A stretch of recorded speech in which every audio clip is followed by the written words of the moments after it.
Baik, setelah ini nanti ada teman-teman mahasiswa yang mewakili ya untuk bertanya menggantikan saya. Tapi sebelum sampai ke situ, ada juga sekelompok orang yang mengatakan bahwa kalau kita menolong seseorang, kita tolong orang yang seagama dulu, atau bahkan yang seagama saja. Nah, kalau dalam Kristen bagaimana? Bahwa dalam kekristenan menyatakan bahwa even musuh artinya orang yang membenci kita, orang yang menyakiti kita, kita harus mengasihi mereka, menolong mereka, membantu mereka. Apalagi bicara tentang orang-orang yang di sekitar kita yang membutuhkan. Jadi itu tadi, dalam kekristenan sangat jelas kita harus menolong, harus menjadi berkat, harus bisa menabur kebaikan bagi siapapun, dimanapun ketika kita punya kemampuan untuk itu. Baik, jadi tidak bisa lagi bilang bahwa yang kita harus bantu itu hanya orang yang seiman sama kita atau orang yang agamanya sama. Betul. Kalau dalam manusia. Islam bagaimana? Suatu hari Nabi Muhammad berhenti dari khutbahnya, turun dari mimbarnya, keluar dari masjidnya, berdiri di depan masjidnya, menundukkan kepala sebagai penghormatan kepada satu orang jenazah yang sedang digotong melewati depan masjidnya Nabi Muhammad. Kemudian sahabat menyampaikan kepada Nabi Muhammad, "Wahai Nabi, sesungguhnya dia seorang Yahudi. Mungkin engkau menghormatinya karena engkau kira itu seorang Muslim yang sedang digotong sebagai jenazah." Kemudian kata Nabi, "Bukankah dia manusia? Dan siapapun yang bukan saudaramu dalam agama, dia adalah saudaramu sebagai sesama manusia." Jadi kita tidak pilih-pilih, tidak selektif untuk urusan kebaikan. Sebagaimana kalau dalam Islam sifat Tuhan Ar-Rahman Ar-Rahim. Rahim itu kebaikan atau kasih Tuhan yang diberikan kepada siapa saja yang menuju kepada Tuhan. Tapi Rahman itu kasih Tuhan yang diberikan kepada siapa saja yang Tuhan ciptakan. Meskipun dia tidak nyembah Tuhan atau menentang Tuhan sekalipun, dia tetap Tuhan beri kasihnya. Makanya saya tidak pernah melihat orang yang mati kelaparan karena rezekinya diboikot oleh Tuhan lantaran dia ateis gitu. Meskipun jodoh di tangan Tuhan, tapi orang ateis tetap nikah kok. Saya gak pernah dengar kabar itu orang ateis gak nemu jodohnya karena jodohnya diboikot sama Tuhan tuh, dihack sama Tuhan tuh, gak ada tuh. Padahal dia gak bertuhan tuh. Jadi ya tahallaku bi ahlakillah, puncak pencapaian sebagai seorang muslim adalah berakhlak atau berperilaku seperti akhlak dan perilakunya Tuhan yang tidak pernah pilih-pilih untuk berbuat baik kepada siapa saja. Dan sering ini menginspirasi sekali ya, ngobrol sama Habib menginspirasi. Saya jadi teringat satu bagian bahwa ketika kita berbuat baik dengan ketulusan, itu urusan kita bukan hanya sama orang yang kita bagikan kebaikan itu, tapi urusannya sama Tuhan. Tadi saya baru baca satu ayat dalam Amsal bilang begini, kalau kita menolong orang, kita berbuat baik kepada orang, kita sementara membuat Tuhan itu berhutang sama kita. Dan Tuhan gak mau berhutang, artinya setiap apa yang kita tabur pasti kita tuai. Kebaikan yang kita tabur akan berbuah kebaikan yang jauh lebih luar biasa lagi. Teman-teman, saya ini kan Kristen ya. Tapi seumur hidup saya ini saya pernah meresmikan 2 masjid. Dan turut serta menginisiasi pembangunan 2 masjid lainnya. Dan 1 ini sedang dalam proses. Jadi satu hari saya dan teman-teman Kikendi, kami ini datang ke Garut untuk mengangkat kisah tentang seorang guru yang dengan segala keterbatasannya akhirnya berhasil membangun sebuah sekolah. Dan luar biasa. Nah, waktu saya menuju ke sana, ke sekolah itu, saya melihat ada masjid yang dibangun tapi baru separuh. Nah, saya kan penasaran, waktu sampai di sekolah, saya tanya pada guru ini, anak muda. Saya bilang, aku lihat ada masjid di situ tapi belum jadi, itu masjid apa? Dia bilang, oh ini Mas Andi, itu ceritanya menarik. Apa? Jadi ibu-ibu di sana adalah buruh tani, ya bapak-bapaknya juga banyak buruh tani untuk perkebunan kentang, ya di Garut agak naik gunung sedikit. Nah, ibu-ibu ini setiap hari Sabtu sebenarnya istirahat, tapi mereka mau bekerja lagi dengan upah 12.500 sehari, dan upah itu seluruhnya diberikan untuk pembangunan masjid. ini ibu-ibu. Jadi gerakan ini gerakan ibu-ibu membangun masjid. Wah, menurut saya keren sekali. Saya bilang, terus itu udah berapa lama? Wah, itu sudah 3 tahun. Wah, kok 3 tahun aja baru segitu? Saya bilang kalau mau selesai ini berapa lama lagi? Ya kurang lebih 2 sampai 2,5 tahun. Saya dalam hati bilang lama sekali orang-orang ini harus menunggu masjid itu.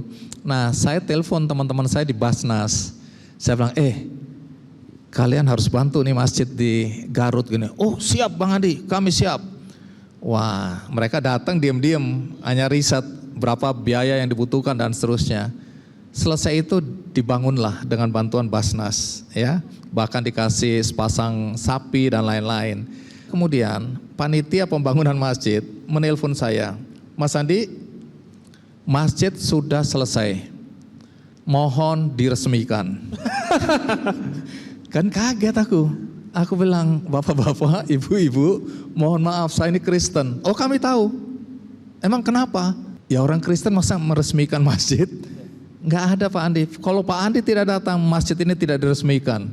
Jadi akhirnya saya ke sana bersama Kapolsek atau Kapolres, saya lupa pangkatnya hari itu, sama ada Pak Kiai satu, kemudian ada dari pemerintah daerah setempat. Kami gunting pita bersama. Saya nggak nyaman, sampai detik terakhir saya bilang jangan ikutkan saya. Mereka bilang enggak, Pak Andi, Mas Andi harus gunting itu. Guntinglah itu yang pertama. Nah yang terakhir ini mudah-mudahan mohon doanya. Ada ketua MUI, kiai-kiai, ketua panitia. Karena saya sekarang tinggal di Purwokerto, di Banyumas, di sebuah desa. Di desa saya ini juga saya dipanggil Gus Andi, hati-hati. Ya, kenapa begitu? Karena saya dekat sekali sama kiai-kiai di pondok pesantren ini. Saya kalau tiap kali ada santri-santri baru, saya tausiah. Saya pidato tentang kebaikan, kemanusiaan, berbagi, dan kami bikin bengkel motor di situ untuk santri. Kami punya restoran 2, kami punya barbershop, kami punya minimarket di situ besar, walaupun namanya minimarket, dan macam-macam kegiatan usaha. Saya masuk situ, bantu situ, dan saya dipanggil Gus Andi. Nah, yang terakhir ini ada satu masjid besar sekali di tengah kota Purwokerto, namanya 1000 Bulan. Di bawah menara Teratai itu ada masjid yang belum selesai. Nah, kiai-kiai itu datang, kita ketemu ngobrol. Tapi saya harus pastikan dulu. Saya bilang, Pak Kiai, mohon izin, panjenengan tahu saya Kristen nggih? Loh, ya tahu Pak Andi, Kristen. Oke, itu clear dulu. Nah, setelah itu baru saya bilang, oke, nah, sekarang mudah-mudahan ini dalam waktu dekat akan dibantu oleh PUPR. Jadi mohon doanya kalau masjid ini jadi, ini masjid terbesar di Purwokerto dan paling megah, dan ini akan menjadi tujuan wisata religi di Banyumas. Ya. Izinkan saya mengapresiasi apa yang dilakukan oleh Bang Andi bersama partnernya. Karena gini, toleransi itu yang paling rendah adalah saling menjaga. Saya tidak mau ganggu kamu, kamu jangan ganggu saya. Kemudian versi yang lebih tinggi adalah saling memahami satu sama lain. Dan yang tertinggi, puncak dari toleransi itu adalah saling berkolaborasi dalam kebaikan. Jadi bukan hanya saling menjaga dan saling memahami, tapi juga saling bersama untuk apa-apa yang dianggap kebaikan bersama oleh kita. Saya juga melakukan apa yang dilakukan Bang Andi. Bangun gereja. Coba ceritakan. Enggak, saya tidak sampai sejauh itu. Saya tidak sejauh itu. Tapi misalnya ada seorang anak SMA yang dia seorang Katolik di daerah Indonesia Timur, ingin menjadi dokter. Kemudian dia DM saya. Dan kebetulan dia yang kemudian menginisiasi saya untuk bikin yayasan yang concern di berbagai bidang, salah satunya memberikan beasiswa. Dia bilang saya ingin jadi dokter. Kata saya syaratnya adalah saya kasih beasiswa kamu asalkan kamu tidak pindah dari Indonesia Timur. Tapi kamu mengabdi di Indonesia Timur, memberikan pelayanan untuk orang-orang yang membutuhkan kamu sebagai seorang dokter di Indonesia Timur. Dan dia bilang iya. Dan akhirnya saya berikan beasiswa bagi dia dari uang pribadi saya yang saya masukkan ke yayasan. Walaupun dia seorang Katolik, tapi kata saya silakan jadi dokter yang baik, layani siapa saja yang membutuhkan pelayananmu tanpa membedakan suku, agama dan lain sebagainya. Dan bersyukur akhirnya dia sekarang menjadi seorang dokter. Tanpa harus pindah agama ya. Ada juga teman yang mempertanyakan, kok saya lebih banyak membantu teman-teman Muslim ketimbang yang Kristen? Saya bilang karena memang mayoritas kita bicara tentang kemanusiaan. Kalau kemanusiaan saya nggak akan bicara tentang agama lagi.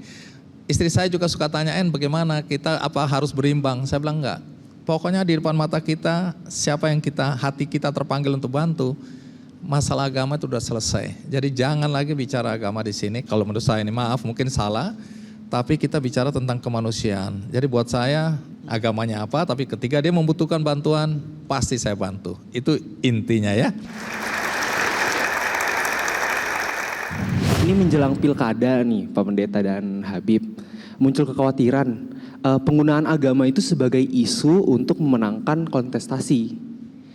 Masyarakat tuh khawatir isu agama ini tuh akan memicu konflik di antara masyarakat.